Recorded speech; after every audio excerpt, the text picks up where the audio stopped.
All right. Hi, we're going to wait till a few more people come on, but I'm Sandra Oldfield. I'm here with my husband, Kenn Oldfield. Kenn Oldfield, whose name I took when we got married. And we are doing summer barbecue recipes and wine and new releases and things like that tonight. This is our 982nd webinar we've ever done, either that or around 25. And we have some people that are here in our kitchen with us that are helping us move this along. So I'd like to introduce them tonight. So we have Shalane Slegers, who's in charge of our wine club. And we also have Jessica Nell. You can come on out. You got to wave to the camera. Yay. Yay. Wave. Yay. If you can't see the camera, it can't see you. And then we have a special guest star, Terry Mirestone, who some of you guys know from our club, who's now left us and become wildly successful with her own wines. Anarchist Mountain, buy them in all the retail stores that you can find them in. Don't say I'm crawling around in the vineyard. It's shameless plug, shameless plug. The suntan. Thank you. I love that. The suntan shows. It ends right there. Yeah, all right.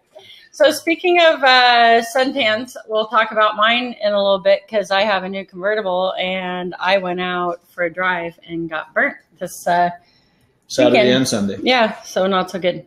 Yeah. So anyway, the way the webinars work is that you guys watch us live and you can ask us questions while we're talking. Just type them right in. And they'll go to Shalane, and then Shalane will relay them to us, and we'll hopefully answer them.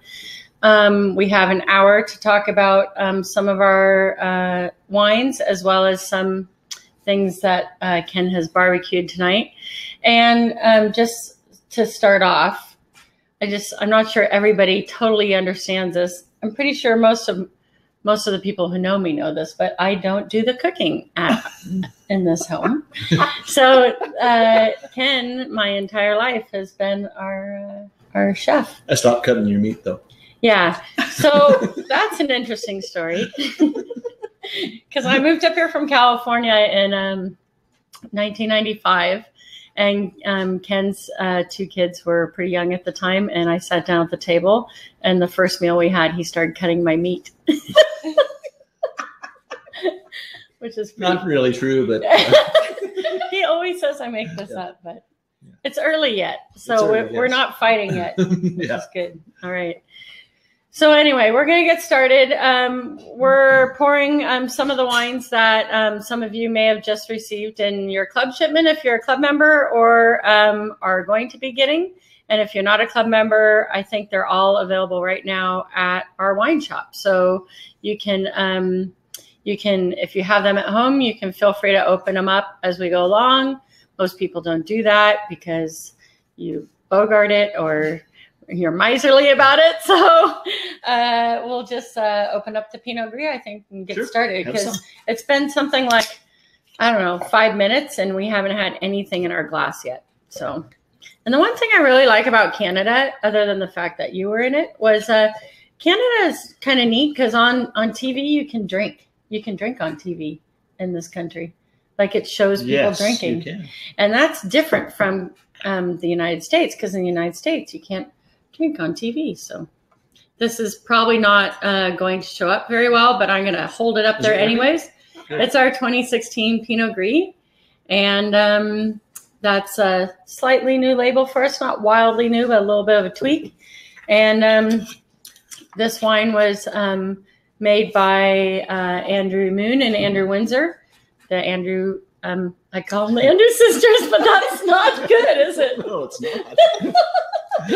I like that. We may have to use that again. Yes. Okay, so the Andrew. I usually stop at the Andrews. Guys, the Andrew guys. Yeah. So we have our first question, Good. actually. So Dwayne is partaking in the 2-bench white tonight. Is that going to be going well with the things that you have on our menu tonight, Kenn? I think, personally, for me, I would say the 2-bench white's going to go with the last 2 courses we'll have, but maybe not with the grilled vegetables. Okay. And then Dean's asking, the 2015 Pinot Gris was outstanding. How does the 16 compare? It's more outstanding. There you go. I don't know. To be honest with you, they were Yes. they were both really good vintages. They were warm vintages. They actually, most people think the 2015 was the hottest vintage, but the 2016 actually had more heat units, more degree days. It was just a different way that they came. And so they're both warm vintages. They're pretty round. They're not lean Pinot Gris, so they're pretty full bodied, but still no oak on them. So beautiful mouthfeel. Yeah, like a really nice, rich, round mouthfeel. Yeah, little oily, not too oily. Which is why I think when we get into the vegetables in a minute, that the Pinot Gris being a little bit more round, it has sweet notes to it in a sense. It's not a sweet wine, but and a little bit fleshier and rounder, I think it'll go better with the vegetables. Whereas the 2-bench white tends to be a little bit leaner, a little bit crisper, and it's I would probably not prefer it as much with the vegetables, but it'll cut through the protein that we're going to have in the last 2 courses, I think, better than the Gris would. So on that note, if we could just maybe do a little recap, we've talked about grilled vegetables and there's 2 proteins. What else is on the menu tonight, Ken and Sandra? Well, I was given the direction that we were going to have Pinot Gris, Cabernet Franc, and Syrah. And that wouldn't be my normal barbecue platform because we have 2 proteins and not a lot of vegetables. So the grilled vegetables, it's beautiful local produce. I went to the fruit stand that we've been going to for 20 some years. And back then we used to joke that we could never spend $10. Oh my God. Look at these things. They're unbelievable. They're unbelievable. They're just amazing. Beautiful mix of peppers and summer squash. Yeah. Which just works out really well on the grill. Right. So all locally grown. Something that a lot of people don't understand about Oliver is that it's a really diverse farming community. There's a lot of diverse crops in the ground. We're not a monoculture. And so although there's a lot of grapes here, there's an equal amount of cherries and apples. There's still quite a bit of orchards, but there's also on the valley floor, which isn't as well suited for grapes. It's really well suited for row crops. And so these peppers, I mean, there's got to be, how many different kinds of peppers are there? Well, there's 6 different kinds, 2 like hots here, but I mean, at the store, there's got to be idea. like 20 different kinds of peppers. Yeah, I skipped the average ones. Yeah, it's unbelievable. The exotic ones. And then, of course, there's, the zucchini. Yellow zucchini. Summer squash. They're all, to me, the same thing. The ones I really like are these flying saucers. Yeah. Is that the patty pan? The patty pans. Patty pans. Yes. Yeah. Little breads. Petit pan. Yeah. That gets moved into patty pans. So it's neat. They're beautiful on the barbecue. Yeah. So for years, Ken and I have been going into this fruit stand. It's a vegetable and fruit stand. And we just get this melange of peppers and some, we don't even ask usually. It's kind of like roulette. It's like vegetable roulette. Yes. Like this. And so it's kind of like you'll get a bunch because they look pretty. Some are purple and some are red or whatever. And then we grill them. One of these is sweet. One of these is hot. And we don't really care when they're all mixed together. they look a lot alike. Right now they look a lot alike. So we learned that by experience, that when you throw a whole bunch of peppers on the grill and they get mixed up, it is a little bit of a lottery. Yeah. What are you going to get? Yeah. So when you have the plate done and it looks like this, and Ken will talk a little bit about how he grilled them. Up a bit, Sandra? Up a little bit. How's that? Tilt them a little bit. Perfect. Cool. If I tilt them more, they're going to just slide right off onto my computer. That's good. So nice grill marks on them, the whole thing. But what's neat is, when you're eating them, it's kind of like, is this one hot? Is this one sweet? I think food is good to surprise you. Mm-hmm. I like the surprise that grilled vegetables can bring in. James would like to know, do you have a special way of grilling that summer squash?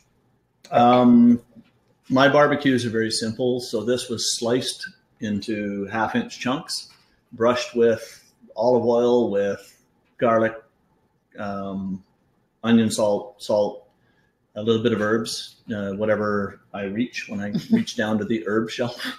and today it was basil that went on there, and just brushed on lightly, and then let sit in that for half an hour, and then on the grill, nice and hot. And yeah, what's the deal with the thing with the bag that used to do, like to skin it or something? Do you remember that?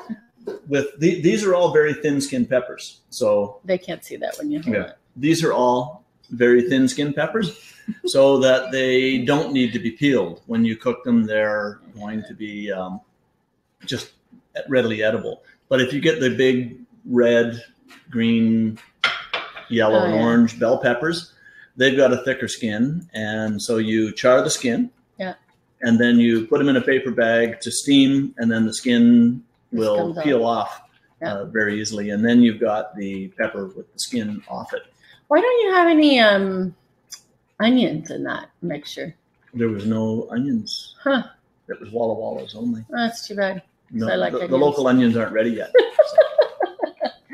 So yeah, I mean, I think it's one of the things that attracted me to this area. Really, I mean, there's Kenn. There was that, and then,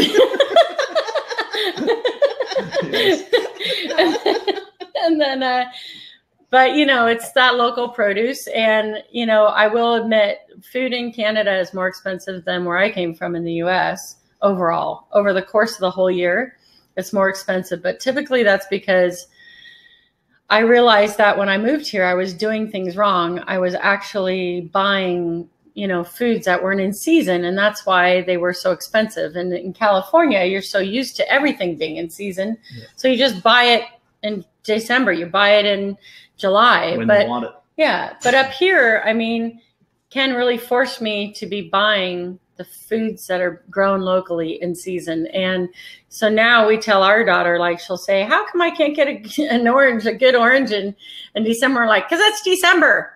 That's the reason. Yes. And if I was in California, I'd be like, no, because we didn't buy any today, you know? So I really like the fact that the seasonality of the food is kind of infused into Canada in a much different way than I was used to. I also picked up apricots today. Because they're in season. That's right. The peaches aren't quite soft enough. But when I want apricots in 2 months, you're going to say, too bad. It's September. That's not apricot season. So we've had a slew of questions come in. Actually, they're talkative tonight. It's all you, Kenn. All you. Wow. So going back to the wine, because somebody asked, because Pinot Gris is a clone of Pinot Noir, do you find this grape difficult to grow here, or does it like the South Okanagan? That's a good question. So the question is because Pinot Gris is related to Pinot Noir. Is it as difficult to grow in the South Okanagan? The answer is no. It does have its own similar challenges. It's a tight fist. So the cluster, the berries are right next to each other with no airflow between them. With a Merlot, it's a very loose cluster. There's a lot of airspace between the berries. And so if you get things like rain, you can get rot that settles in on the Pinot Noir and the Pinot Gris clusters, and there's no airflow that can move through that cluster, so it tends to spread mildew or rot.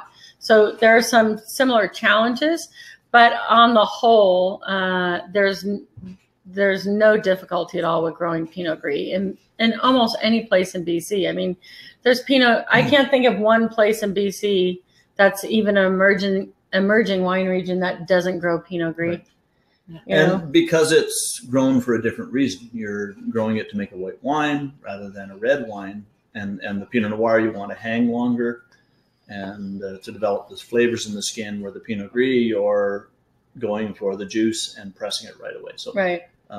So it's not as risky, I would say, although in the middle of the season, like right now, we've had a very rainy start to our season. There's a big mildew pressure on the grapes right now, and we're monitoring the vineyard blocks really carefully, because as soon as we start seeing some problems, it can spread pretty quickly throughout the vineyard. So, and that's really similar in Pinot Noir or Pinot Gris. Right. But this wine, by the way, I just wanted to talk about the wine real quick. Sure. Yeah. Do you have any in your glass? I have some. Why are you pouring more? I don't have any in my glass. Okay, we'll send the bottle this way for the backup camera people. Yeah. All right. That's poor planning. That's all I can say. So I guess it's kind of, to me, there's a roundness to this wine and a sweetness to this wine that I think complements the vegetables.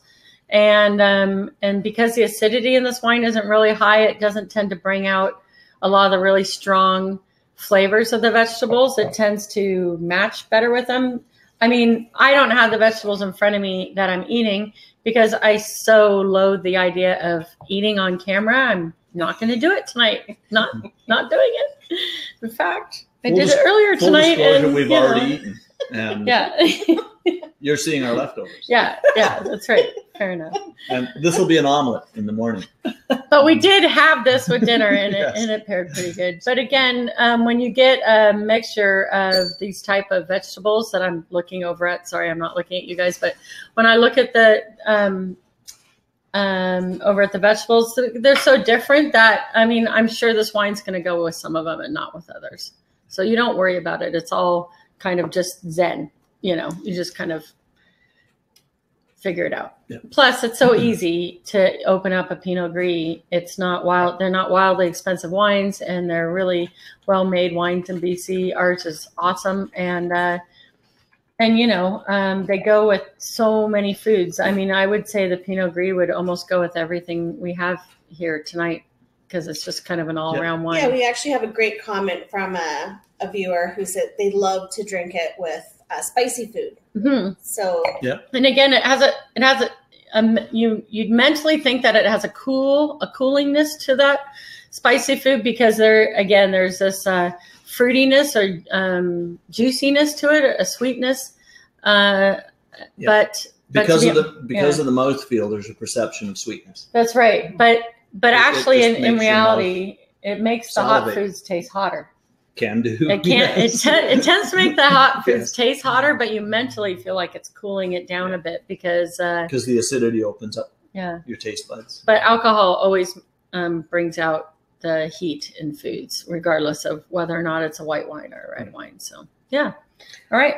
So, like a good Canadian, Ken, do you barbecue year round? No. Yeah, you kind of do. Well, come on. We do occasionally, but we have an indoor griddle, and it's very easy to just grab a steak and throw it on the indoor griddle. And we're trading glasses now. We have friends that grill all year long. Why aren't you one of those people? Because it involves going out in the cold. That's odd. I moved from Ontario to Alberta, and then I moved from Alberta to the Okanagan. And when I talked to friends back in Alberta about going out at -10 to pick ice wine and how cold that is, they just laughed because that was Tuesday for them. Which we don't, which we don't do anymore. Which so many years into this, we got smart. Yeah, smart. Only took us 20 years to stop making ice wine. To get smart. I know. For those of you who love it. So do you think this would match well with charcuterie then, the Pinot Gris?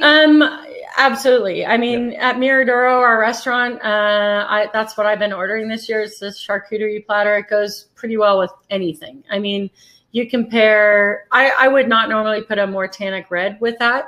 I tend to lean towards the Rosé or the Pinot Gris, the Pinot Noir.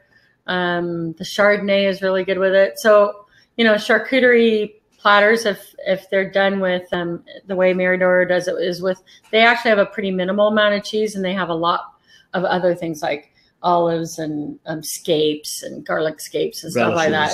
Relish, yeah. And so they have a bunch of sweet stuff, and it really goes with white wines really well. Yeah. So Dean wants to know, is there a wine? Dean. Is that Dean? I think it might be Dean. Is it the Dean? I hope it's Dean. Dean. Hi, Dean. If it's not the Dean, I haven't seen you in like a day on Twitter. It's a Dean. Yeah, it's just a Dean, not Okay. the Dean. Is there a wine that you think can pair with virtually any vegetable, like one type of wine? No.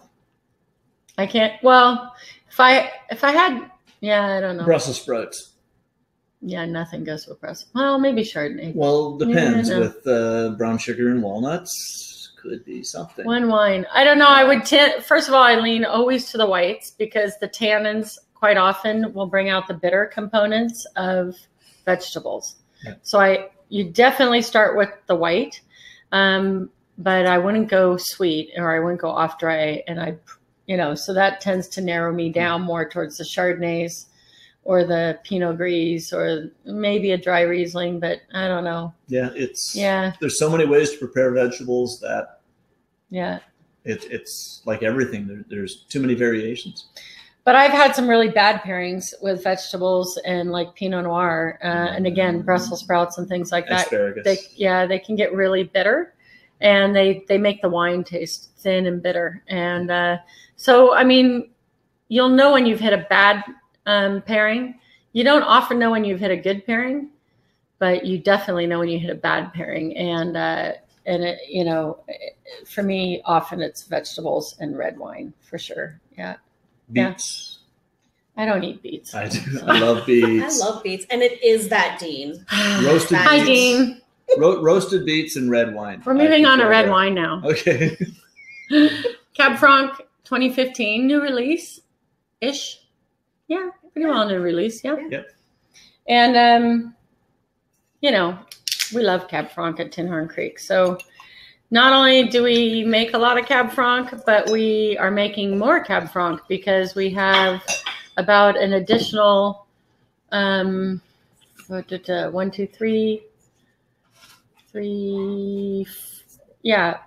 it's about 3.5 acres more of Cab Franc coming on that replaced some Merlot. So our Merlot's going down by a little bit and our Cab Franc's coming up, and that's just kind of indicative of round 2 for what we're in at Tin Horn. I mean, yep. I feel like our first 22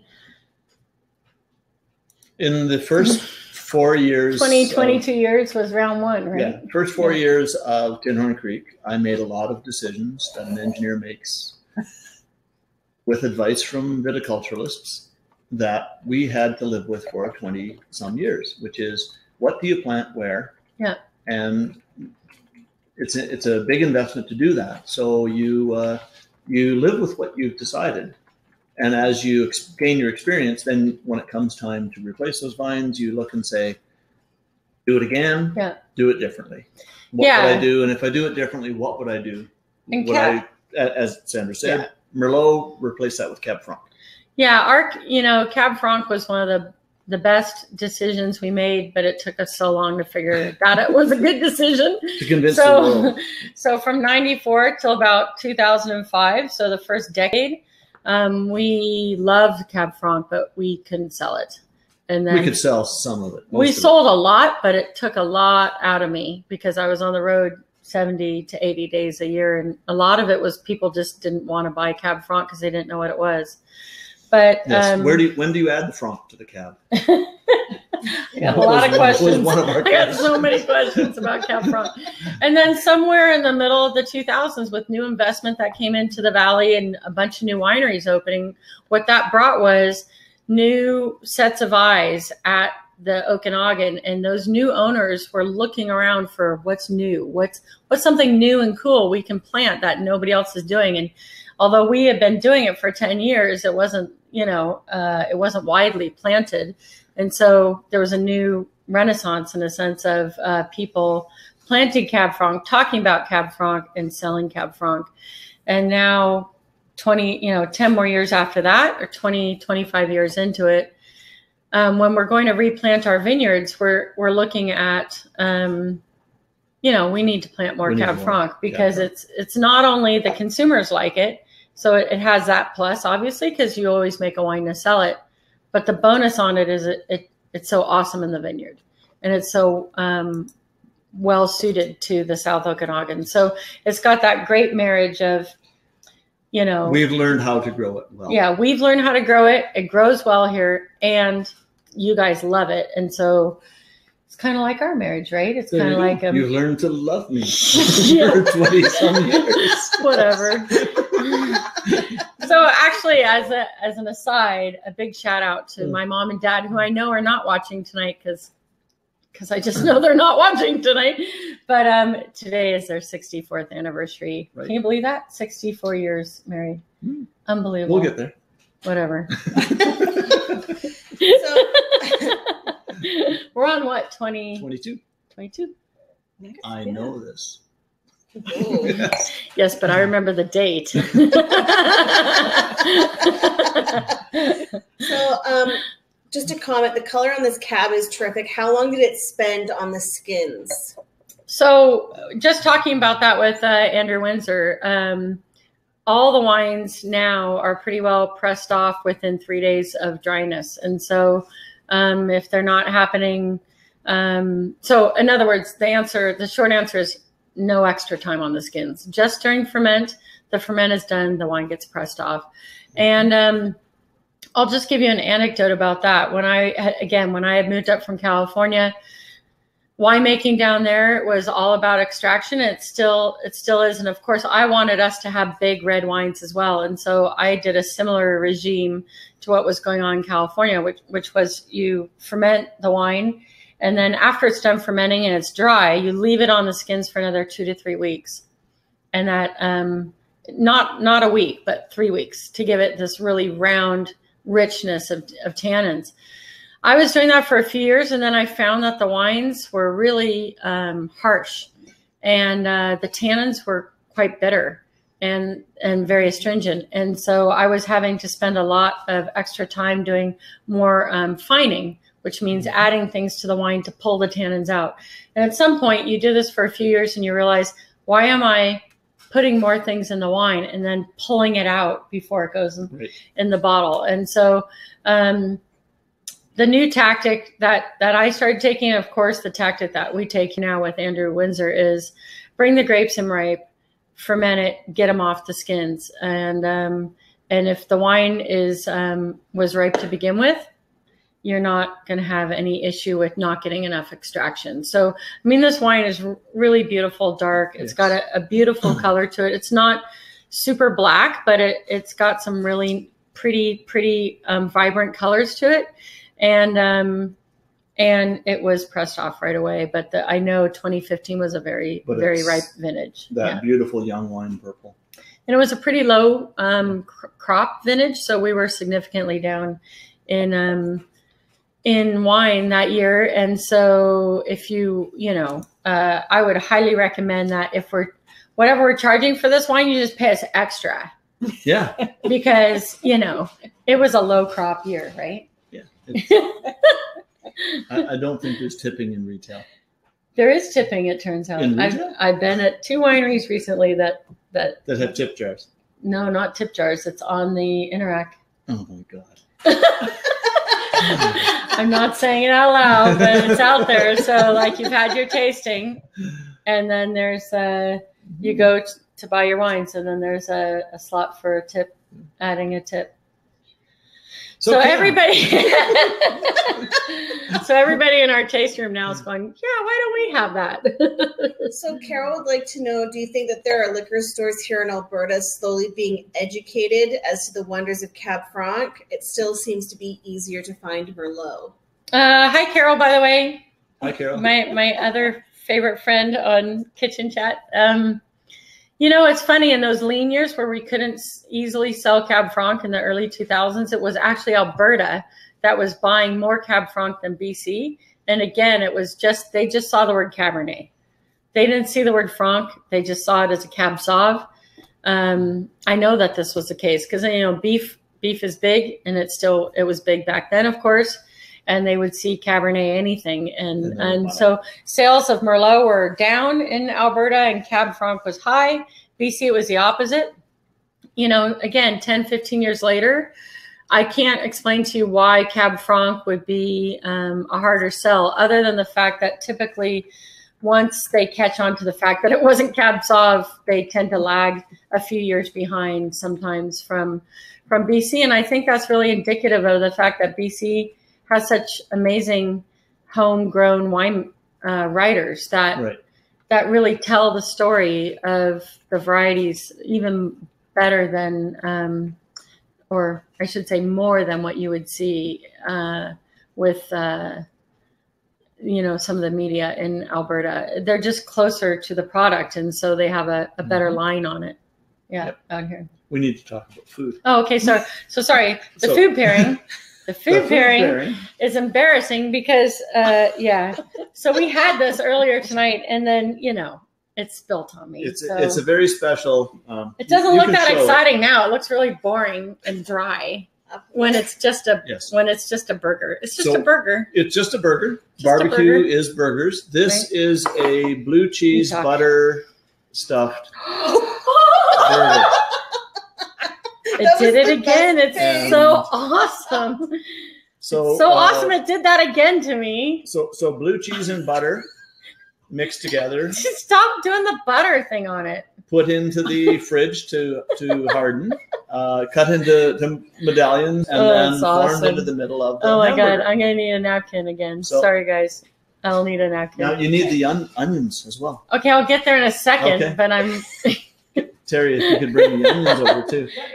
So the blue cheese butter is on the inside, so your cheeseburger is ready built. It's on the inside and it's on the outside of me now. It's on the inside and the outside. The downside of this burger is as you bite into it, all that cheese that's encapsulated will spurt out. It's actually not the cheese that spurts out. It's the butter. It's the butter. And so I would highly recommend you do a higher cheese to butter ratio next time.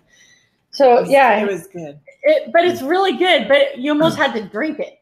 It was really good, and we're gonna have the recipe. We'll send you guys the recipe tomorrow. It's like pizza pockets, but it's really good. And then, but it doesn't hurt. This is just onions, and then a caramelized onion relish to go on top.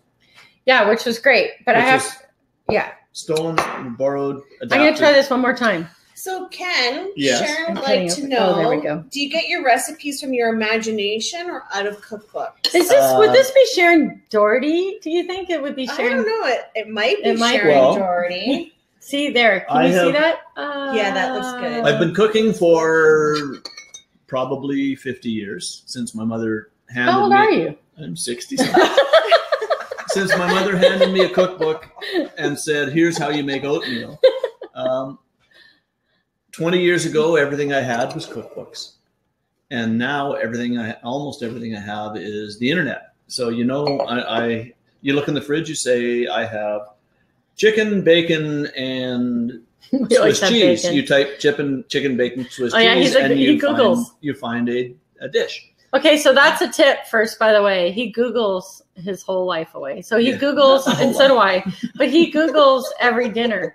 So he'll be like, I've got old onions, moldy cheese, and something else, and then he'll pop that into Google, and they'll be like, "Oh, well, you can make flank steak with that," or it's crazy. It's the favorite cookbooks exist on the back, but you can't see. But it's gone from being many shelves to being one shelf, and they're very, very rarely referenced.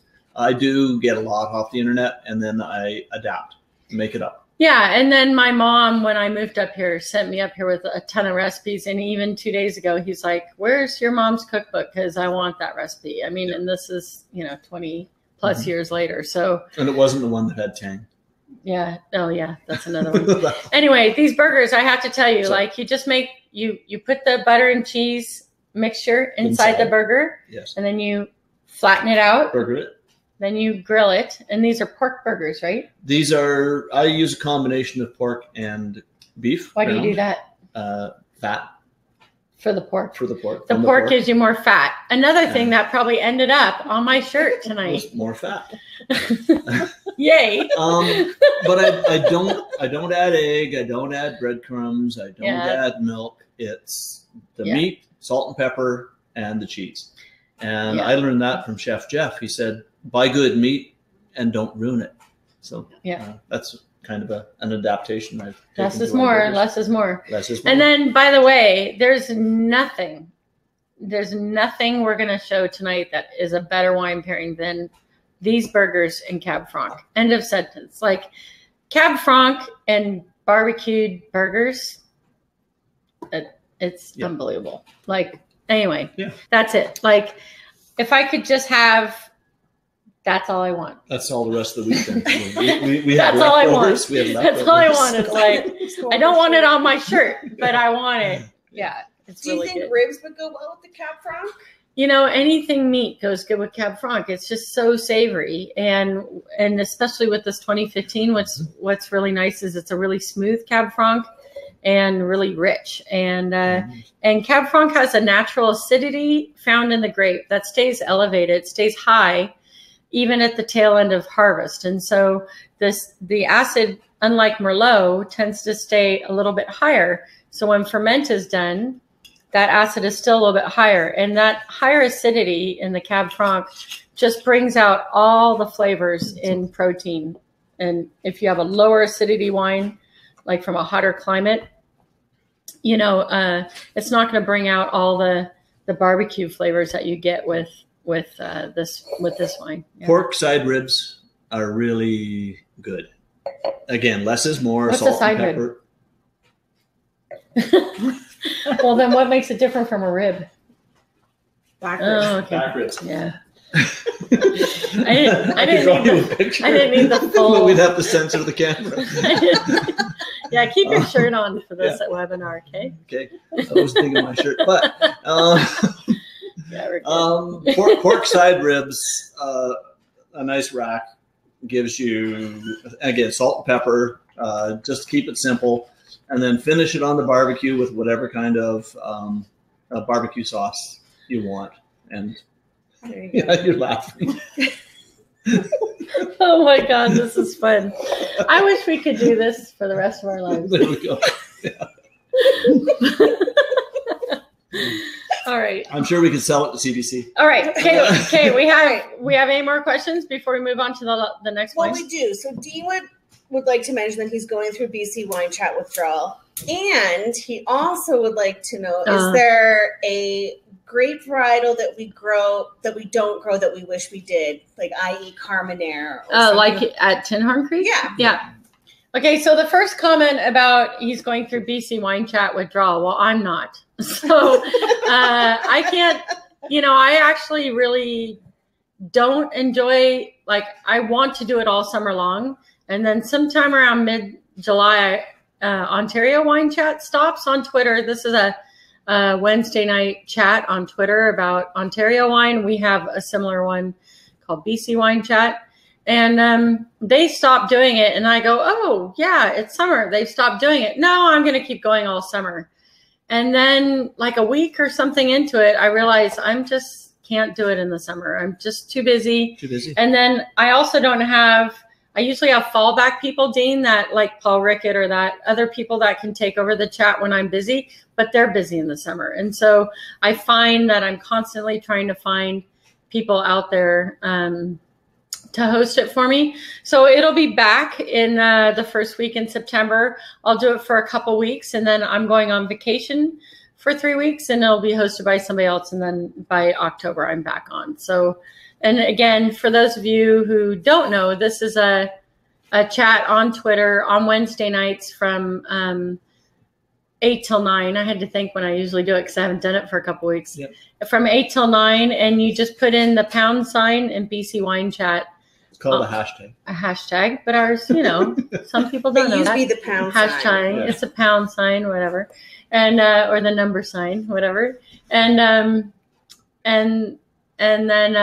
from 8 till 9, I pick a topic, and then we discuss that topic. I know that I think it's been going a long time. I think we're in our 5th year, if I'm not mistaken. Could be. I think we're just finishing up our 5th year possibly, which seems odd.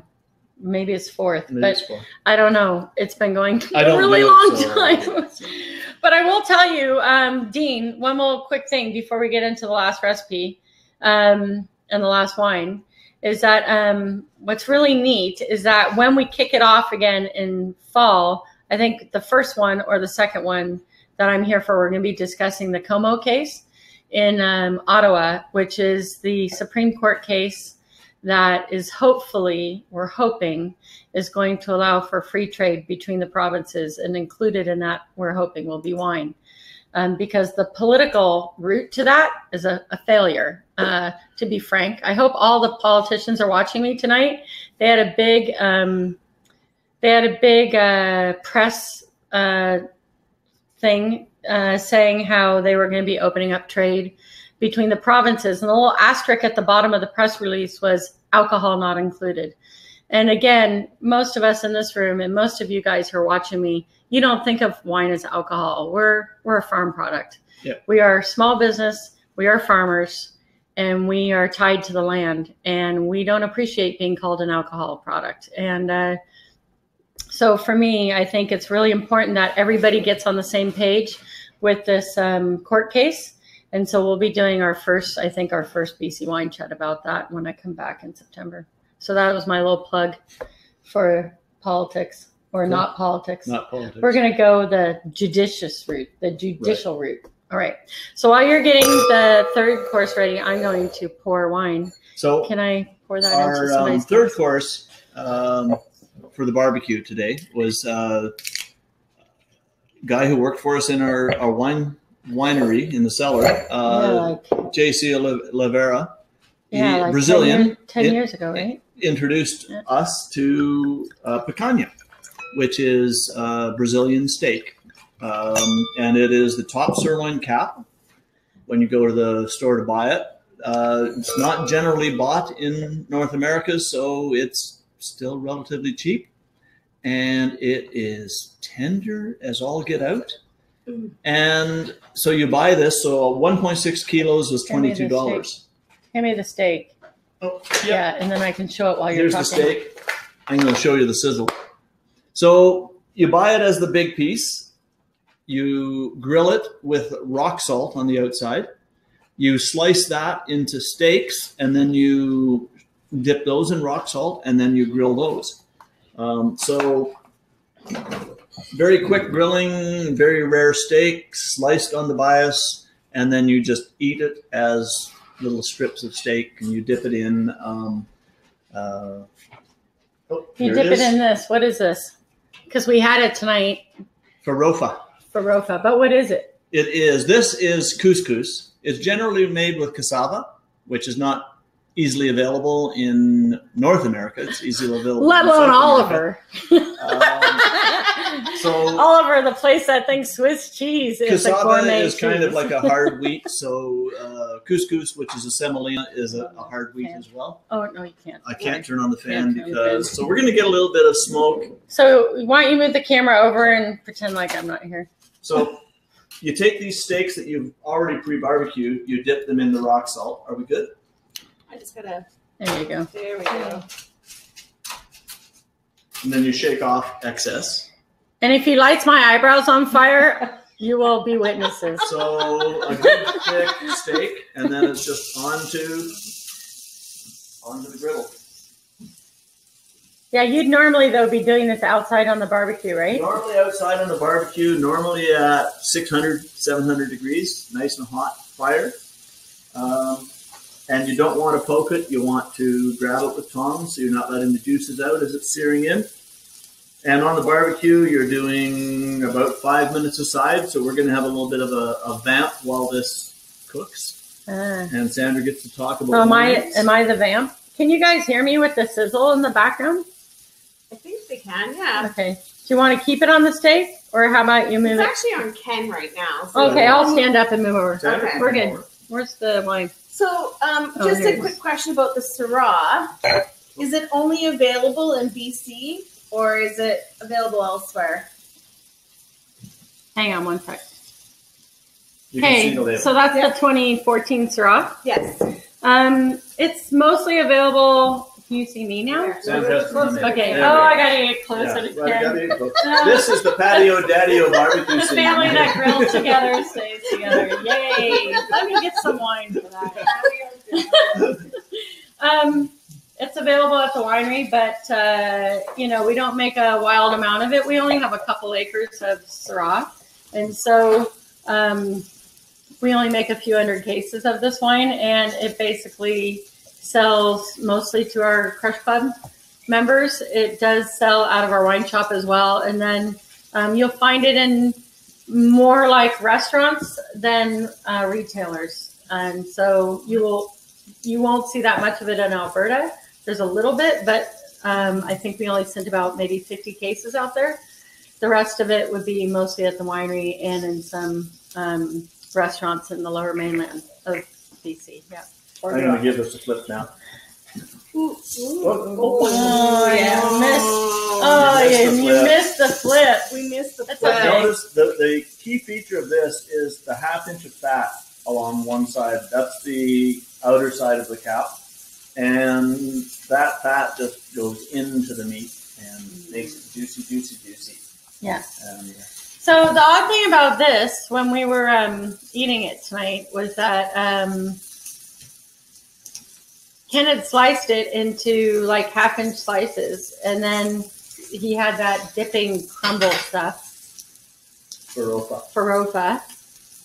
And then he was just picking it up with his hands and dipping it in the farofa and then putting it in his mouth. And that was pretty odd because these were like big strips of meat and we were just sitting there eating it with our hands. Like, that's the idea. Odd. Is if you want to be more delicate, you could use a fork or a skewer or something. But yeah.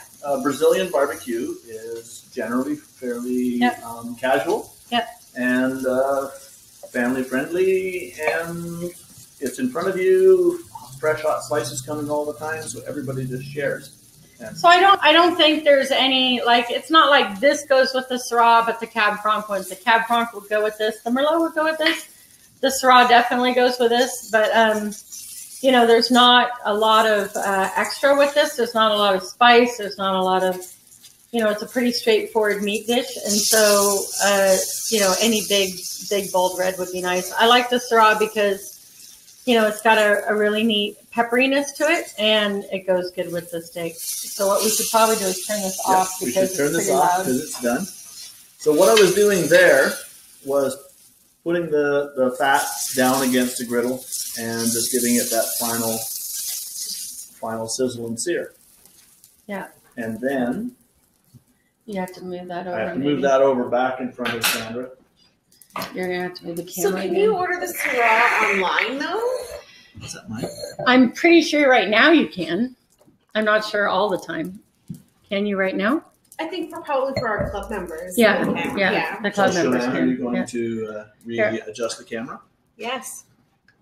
So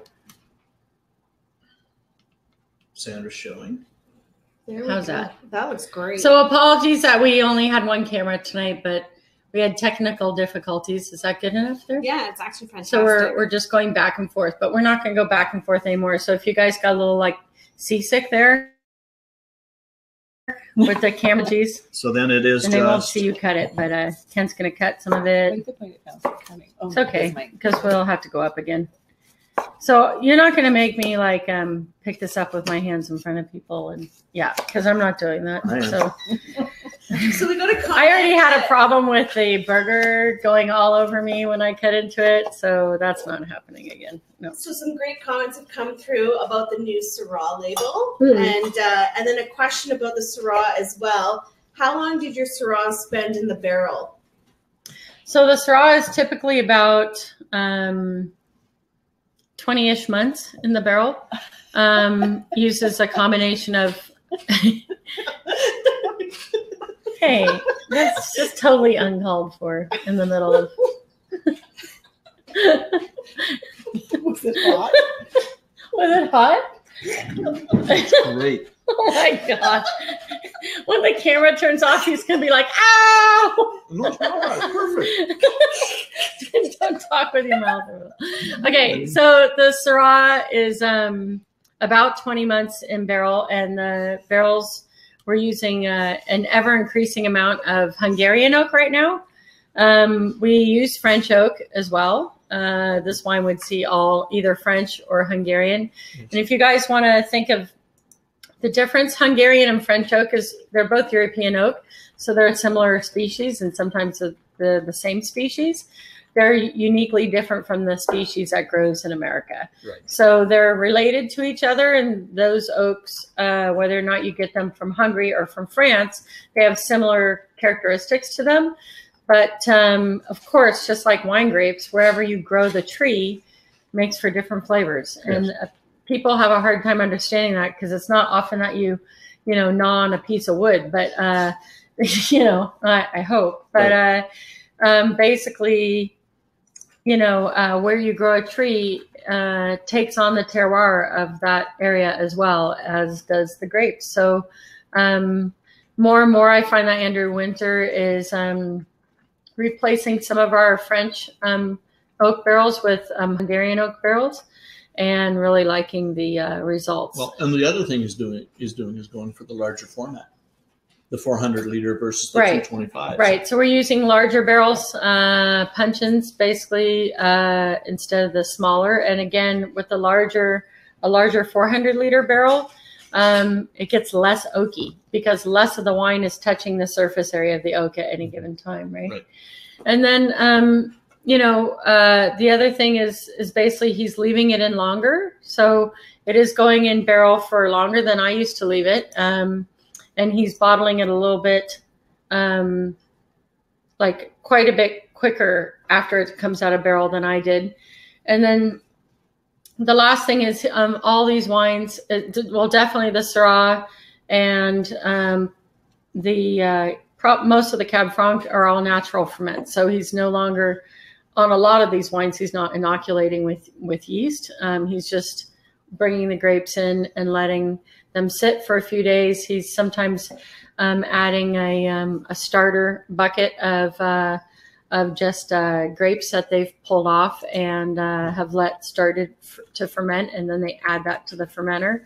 And so not all of our ferments are natural ferments now, but a lot of them are. And definitely under the Oldfield Reserve label, more of them are. That little bucket is kind of like the sourdough starter. Yeah, exactly. It gets started and then you add it in. And so yeah, that's our new label. We're really proud of it. We love it. And, I think it really helps differentiate the Oldfield Reserve line from our varietal label.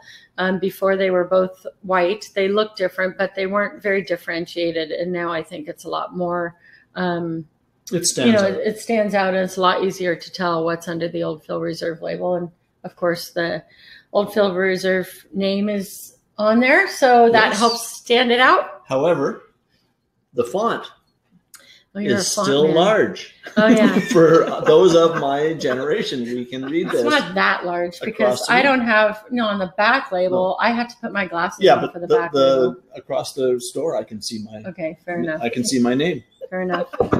It's so funny because as we started, our eyes were better and our labels had really small font, and as we've owned, the fonts have gotten bigger, but our eyes have gotten worse faster. And so although the font has gotten bigger, I still can't read it. And pretty soon at some point, we'll just have a label that says buy me. Yeah. And a little code for the government. And the back label will be trust me. Buy me, trust me? Yeah, buy me, trust me. That's going to be our new label. Our back label is trust me. When Ken and I break out on our own, we're going to have a buy me, trust me label. That's it. There you go. So Sharon wants to say bravo, Ken and Sandra. I'm pretty sure this is Sharon. It is the Sharon. So it's not actually the Sharon. So we only have a few more minutes, so I get to embarrass her even though she's not on camera. Right. But I sent my mentor, Sharon Doherty, a link to this tonight down in California. And she was the one who, many years ago, when I started working, she was my boss at Rodney Strong in the lab. And I thought I would want to get into winemaking. And so, of course, I was looking for an easy route because I was not a science major. I was a business major. And so I didn't want to take all the really difficult classes at UC Davis. So I was going to go to a different university down there. And she said, no, you have to go to Davis. You absolutely must go to Davis. And I thought, well, I'll never get into Davis. And I did get into Davis, and that's where I met Kenn. Yeah. So I'm to this day, I know that I came to BC because of Sharon. It's her fault. It was Sharon for sure who brought me to BC because she was the one who. Well, she got you into that got program. Me to Davis, and then the rest was history, right? Some of it was science. some of it was whacked. Some of it was totally whacked.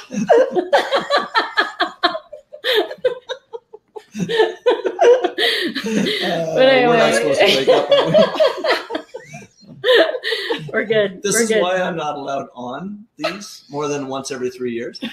So actually, quite often what happens at these kitchen chats is Kenn is sitting out there somewhere and he's disruptive. So now we just figured we'd just bring him in front of the camera to be disruptive. To try and not be. It doesn't work. Anyway, do we have any more questions? No, that's it. We do need to do an advertisement. Oh, no, I need to. Yeah, fair enough. So first of all, if you guys signed up for this and you're a club member, tomorrow we'll be sending you a PowerPoint and something else. Some pictures and some video. Oh, some pictures and some video that we took earlier when Kenn was actually grilling some of the burgers and the vegetables. Picanha. And picanha. And some of the recipes, I think. And then if you're not a club member and you signed up for this separate, just email us tonight or tomorrow morning at crushclub@tinhorn.com and we'll send you the same thing. So if you're a club member, you'll get it tomorrow. If you're not a club member, just email us tonight and say crushclub@tinhorn.com and we'll send you we'll send you the PowerPoint and we'll send you the recipes, right? Yeah, I'm gonna need some recipes from you, Kenn. So so that might be wow. You've got your work cut out. You didn't do this recipes before tonight? That email was it. That's not a recipe. Those weren't recipes. Blue cheese and butter, shove it in the burger. Here's